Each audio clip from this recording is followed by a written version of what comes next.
Halo guys, Assalamualaikum warahmatullahi wabarakatuh. Perkenalkan, nama saya Malinda Apriliani, NPM 2490315 dari kelas A8 semester 3, Prodi S1 Pendidikan Jasmani, Fakultas FKIP, dosen pengampu Ibu Otari Lesmana MPD, mata kuliah Fisiologi Manusia dan Olahraga.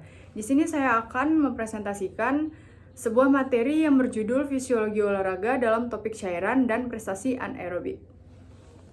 Oke, yang pertama, saya akan menjelaskan tentang apa sih penjelasan dari fisiologi olahraga dalam topik cairan dan prestasi anaerobik.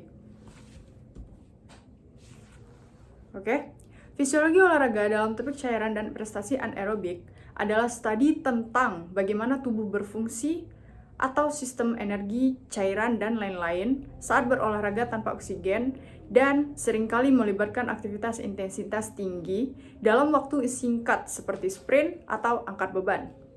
Topik ini berfokus pada respons fisiologi tubuh seperti Topik ini berfokus pada respons fisiologi tubuh seperti produksi energi dari glikogen tanpa oksigen dan penumpukan asam laktat yang menyebabkan kelelahan, serta bagaimana keseimbangan cairan mempengaruhi kinerja tersebut. Oke, poin yang kedua, saya akan menjelaskan tentang fungsi fisiologi olahraga dalam topik cairan dan prestasi anaerobik.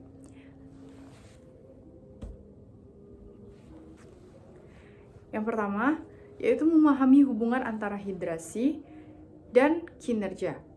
Yang disebut oleh fisiologi olahraga membantu menjelaskan secara ilmiah bagaimana kehilangan cairan dapat berdampak negatif pada performa anaerobik. Kedua, menjelaskan mekanisme fisiologis. Studi ini mengkaji bagaimana tubuh merespons bagaimana dehidrasi selama aktivitas anaerobik tersebut berlangsung, yaitu ada beberapa poin. Yang pertama, A, penurunan volume plasma, B, peningkatan beban kerja jantung, dan yang C, gangguan metabolisme. Poin yang ketiga yaitu mengembangkan strategi pencegahan dan intervensi. Pengetahuan dari fisiologi olahraga digunakan untuk mengembangkan program latihan dan nutrisi, yaitu ada beberapa poin juga. Yang pertama, A, mengoptimalkan hidrasi untuk mendukung aktivitas intensitas tinggi. B, mencegah dehidrasi dan efek sampingnya. Dan yang terakhir, menyusun strategi pemulihan dan efektif setelah aktivitas anaerobik. Baiklah, setelah ini saya akan menjelaskan tentang apa sih tujuan pembelajaran fisiologi olahraga dalam topik cairan dan prestasi anaerobik. Tujuan pembelajaran di materi ini adalah memahami bagaimana tubuh merespons latihan intensitas tinggi yang membutuhkan energi secara anaerobik dengan berfokus pada peran cairan dan metabolisme untuk mengoptimalkan kinerja tersebut. Hal ini mencakup pencegahan dehidrasi untuk menjaga konsentrasi, mengelola metabolisme dan produksi energi tanpa oksigen, serta mengatur penumpukan asam laktat untuk meningkatkan ambang batas anaerobik. Oke, selanjutnya ada beberapa peran-peran penting dari pembelajaran ini, yaitu yang pertama, mempertahankan keseimbangan cairan atau dehidrasi yang optimal. Ada beberapa poin, yaitu yang A, mencegah penurunan performa. B, regulasi suhu tubuh, yaitu fisiologi olahraga memahami bagaimana tubuh menghasilkan panas saat latihan intensitas tinggi. Poin yang kedua, menjamin fungsi otot yang optimal. Fungsi otot, kontraksi otot.